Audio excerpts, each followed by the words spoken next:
Hey guys, it's Malachite, and today we're going to be reviewing Coraline. So, one of us has a history with the movie, the other one had not seen it, but had looked up the plot summary, correct? Yeah, but it was a long time ago, and I barely remember it. So why don't you introduce yourself? It's me, Patrick. I'm the one who keeps causing the videos to be censored. I'll try not to do that this time. So, first, let me tell my story with this film. Okay. It's really quick, okay? It'll take like 2 seconds. Okay. So when I was 5, this movie came out in theaters, and I didn't want to see it because the poster was creepy. And my stepmom, she really wanted to see it. So my mom was like, let's take Malachite.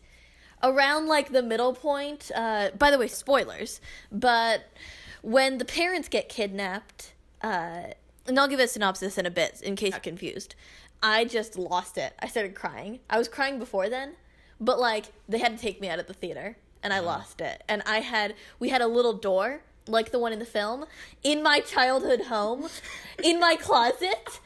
I couldn't look at it at night for the rest of the time we lived there. I had nightmares every single night, and even the mention of the movie's name, I would start crying. Oh my god. For years, until I finally got over it. Wow. So, Patrick, when we were about to watch this movie, he was like, you like this movie, right? And I'm like, no. Because it still bothers me all these years later.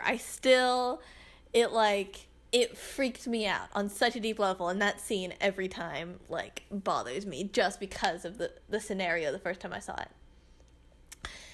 That being said, really quickly, let's just give a plot summary. Well, okay, it starts off with the girl, Coraline. They move into this new house, far away from anyone she knows.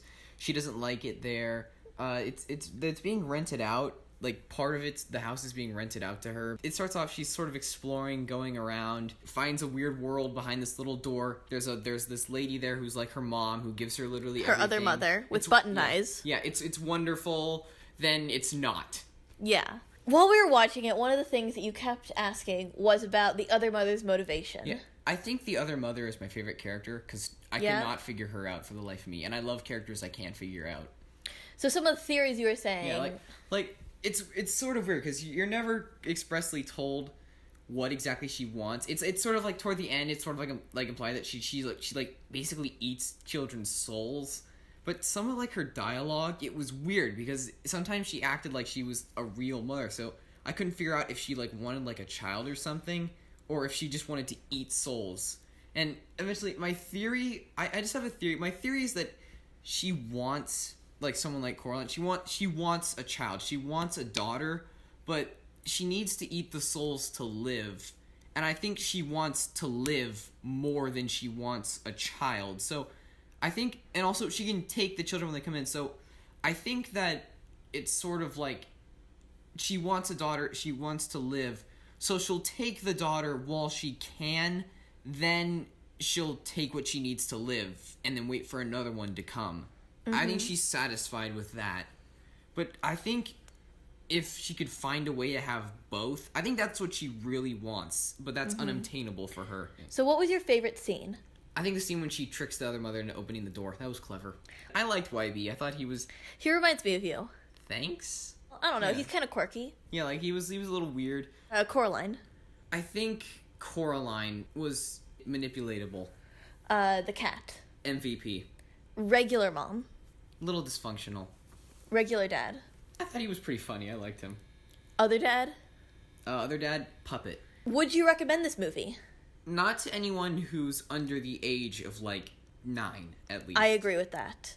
I feel like if I had watched this at 9, it would have tripped me up, but I would have been okay. So, definitely don't think that it's a stop-motion animation, therefore it's for kids. Yeah, it's not. It's definitely... There was, some scenes that were not just, creepy, but, there's, literally a scene where this lady has basically nothing on. She's got, 2 little things over, her nipples. Yeah. Also, it's very disturbing. What sets the plot in motion is that the other mother with buttons for eyes wants to sew buttons into this little girl's eyes. Yeah, and I think... And it's very disturbing. Yeah, that somehow keeps her from leaving the other world. It's a very dark film. the productions Yeah. and like the sets that they made, Yeah. and they can because it's stop motion animation. They're Yeah. making everything, Yeah, but and it's incredible. Yeah, the stop motion animation is great. I mean, like honestly, it's better than Nightmare Before Christmas. It's way better. The stop motion. Yeah, the quality's. I agree with that. It's a beautiful film. Yeah. It's very cool to watch on a technical level. I feel like since this is like, you know, a Halloween series, I think we should do a really quick Night Before Christmas comparison. I think the main characters are the opposites in those two films. Definitely. Which really, I think, makes it, like, you know, also the villains are... Jack Skellington, he's all naive and he wants to see the best, and Coraline, she's very cynical. Because of, there's so much emphasis on the villain in this one, and no emphasis on the villain in Nightmare Before Christmas, or very little. He's like a 5-minute villain. Is there even a... Oh, yeah, there's... Oogie Boogie. But he's like a 5-minute villain. Yeah, I forgot about him. So, yeah, he scared the crap out of me when I was a kid. Fun fact, I also saw Nightmare Before Christmas, the beginning when I was 5, and I couldn't get through the first 2 minutes because I was so scared. Wait, so you couldn't get through the This Is Halloween song? Yeah. Oh my god. I mean, take that, and then show me Coraline. Like, I lost it with this film. It scared the bejeebers out of me. This film, it's not my favorite, but I think this is going to go into one of my favorites because it had a concept that I find fascinating. I love the concept of maternal evil because a maternal figure or a mother, they're supposed to be someone who's like inherently good because they have a child. They're supposed to teach their child what's right and what's wrong. And I love the idea of a mother being evil because like I've like read a couple books and stories where the main villain of the story is the main character's mother, and I love that whole idea where at the end where it's like, will the mother end up killing the child? Will the child kill the mother? Will they find a compromise? And if one of those things happening, does anybody really win? I love that idea. It's very complimentary to creating good drama. Yeah, like and it'd be like, it wouldn't be like where like the mom is like a terrible mother where like they don't even care about the child. No, those maternal evils, they're common. They're like around in the world today, but it's like one like an evil figure who legitimately loves their children, because as evil as they are, could they bring themselves to hurt what they love most? I love ideas like that. Absolutely. The Other Father, it had no other thing. Like, the way they act on their own, it made me wonder, were they really just things created by the other mother, or were they their own things that existed in that world? Is the other mother really the only thing in there? And if she's the only thing that's, like, really alive, then how did she come to be? Who was the other mother's mother? Other mother origin story. I'd love to see that, actually.